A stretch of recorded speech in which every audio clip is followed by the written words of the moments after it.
Hello everyone, it is Jacob here with an update video on my little Flash Carino.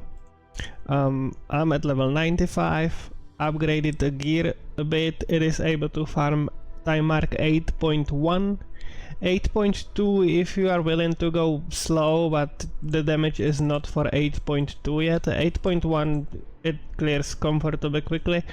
I've done a few upgrades to the build gear wise, and I will go through it right now. So for the skills first, this is my clear setup, so more projectiles for shadow shot, added erosion damage. I'm not using the daggers anymore, so this just gives you additional wilt damage.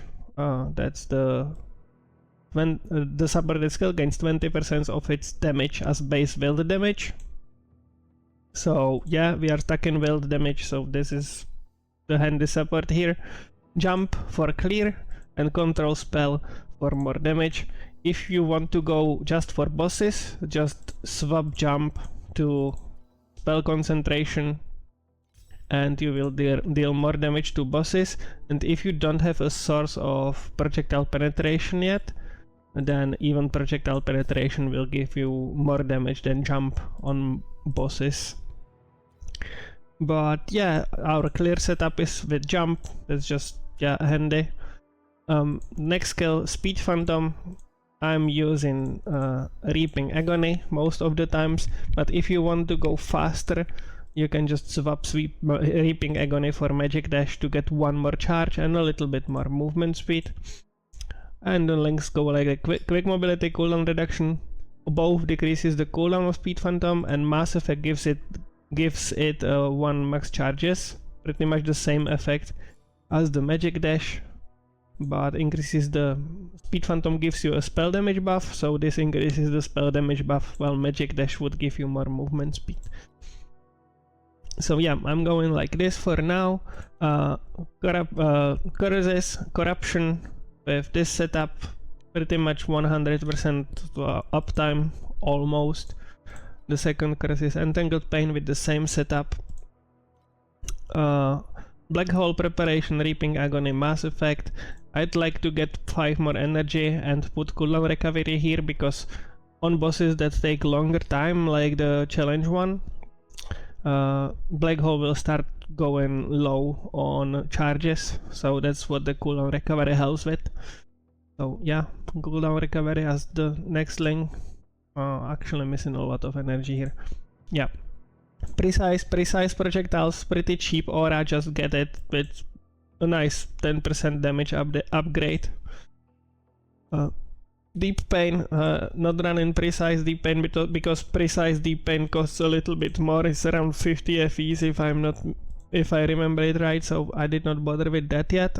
Erosion Enhancement, also Precise costs a little bit more, actually a lot more. It was 200 yesterday, so I didn't buy that.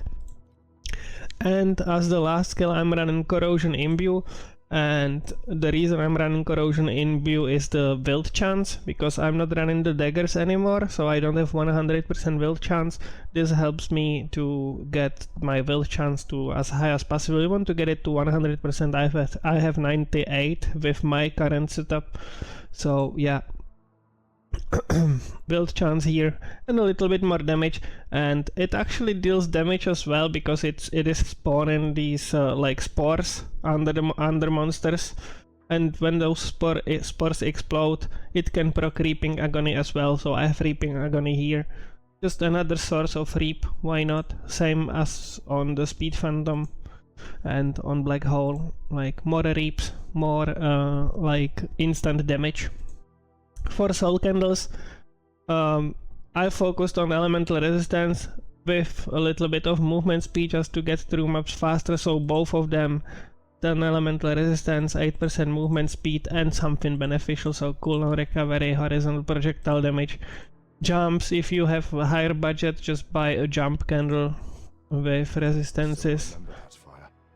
If you struggle with resistances, of course, which I did. Passive points, probably change them a bit. I will not explain why this or that. Like, this is another source of reap, which I spec'd into. and that's pretty much it. I've got rid of blur effect for these points. Psychic, just like this. I got rid of the blur effect here. I mean, I'm losing defensives, but yeah, more damage lets you clear higher tier content, so that's worth it for now. Took 3 points in reaping duration as well, so reaps deal more damage. And in Warlock, it looks like this.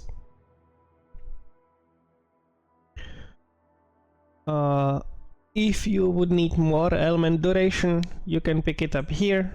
Not element duration, build chance, element chance.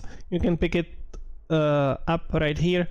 It can give you up to 36% more, so I could drop the corrosion imbue and take these points, but I'd rather spend those 2 points here instead to get a little bit more survivability and regen. So yeah, it's either corrosion imbue or thunder spirit, which thunder spirit would give you more cast speed. Yeah, this is more quality of life in my opinion. But yeah, there's an option. You can just take the points here and get rid of corrosion imbue, take any spirit, or even like movement speed aura, and you would be good to go. I swapped out element damage ignores resistances. We are running a specific pair of gloves, which I will show you. So this point would like nerf the gloves. So yeah, not taking this point. And that's pretty much it. I also dropped the movement speed from blur here, so I'm a little bit slower, but those points got put into damage somewhere else. So yeah, statue of God. I'm using the pedigree that I dropped. I understand that most of the people won't have the budget to buy that. I mean, it's not really necessary. It will cost you maybe 30% damage. Yeah, just use whatever you can get. And for the other slates, I have some build chance here. I have a reap on one of my slates. You can get it on multiple slates, but the important notes to get here would be 60% erosion damage at low life. We are at low life pretty much all the time, so this is just 60% erosion for free. And the other one would be +2 horizontal projectile penetration, so your projectiles can penetrate single target bosses and return to you, hit the boss again, stack a little bit more wilt. So yeah, that's why this is so useful. Definitely try to get that.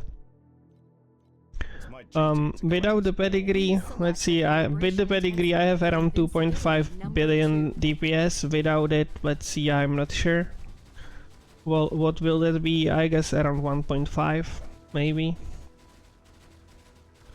Around 1. Okay, so it's like 50% more damage, or 100% more damage, 50% less without the pedigree.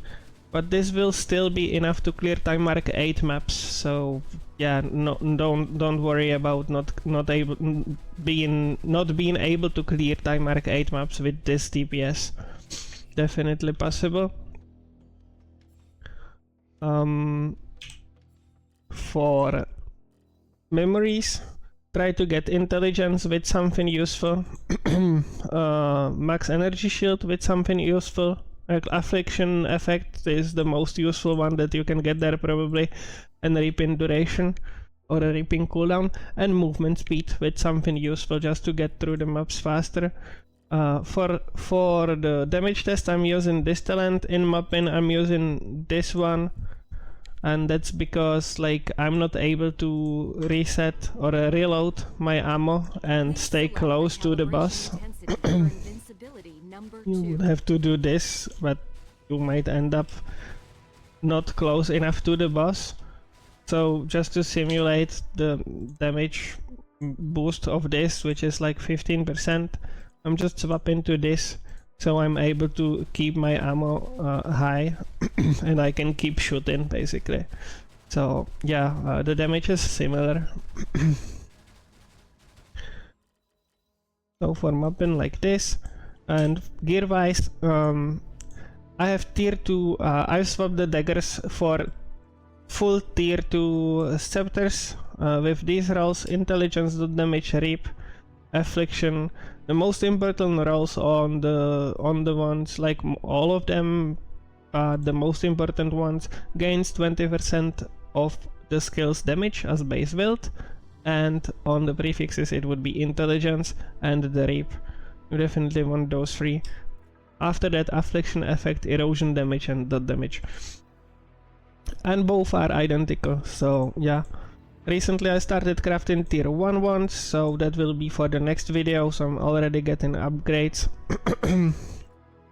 That's why I wanted to do this video. Big upgrade that you can get are these 2 rings.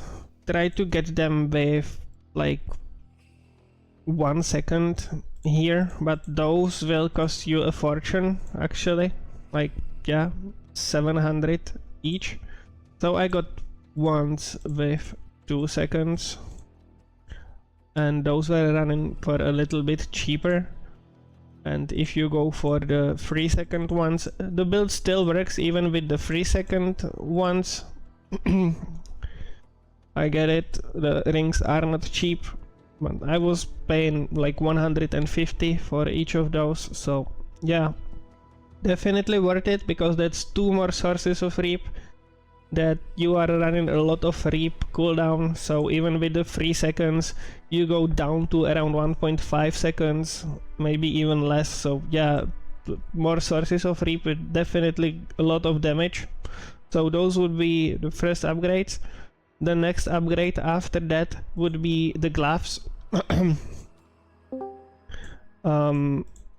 Rolls really do not matter. You are going for the most important roll on the gloves, or mod on the gloves, is the last one. 12% chance to inflict 1 additional stack of wilt, helps you with damage a lot, and the penetration is also important. And as you can see, I was going for maximum additional wilt damage. Try get that, definitely. And cast speed. And as you can see, you can get them for under 100, so yeah, definitely worthwhile upgrade. I'm not sure how much did it give me. I was running at around 600 million DPS, and with them I jumped to around 1.5, so that's another 100% damage upgrade on the gloves. But yeah, and on the helmet, just cap your resistances, try to get your resistances as close to 60 as possible, and reaping duration and a lot of energy shield and intelligence helps with damage here. And for the time arcade map, without the pedigree, let's check one time arcade maps here. Should be able to clear it, no issues. Clear goes like this. As you can see, everything just dies really quickly, even without the explode from the daggers. But yeah, crafting those 2 ones, the daggers will cost you like 1 FE each, while crafting those 2 ones might cost you a little bit more, but tier 2 ones, big damage boost, definitely. But you need to get them full tier 2. I tried it with like not completed ones, with like tier 3 and tier 4 mods, and I just did not have as much damage as with the daggers. So definitely try to get the gloves, the daggers, fucking daggers, the scepters to tier 2. Definitely want all these mods on tier 2. So yeah, that would be the build overview on level 95 for time mark 8 maps, 8 plus. Thanks everyone for watching, and I will see you in the next update. Bye!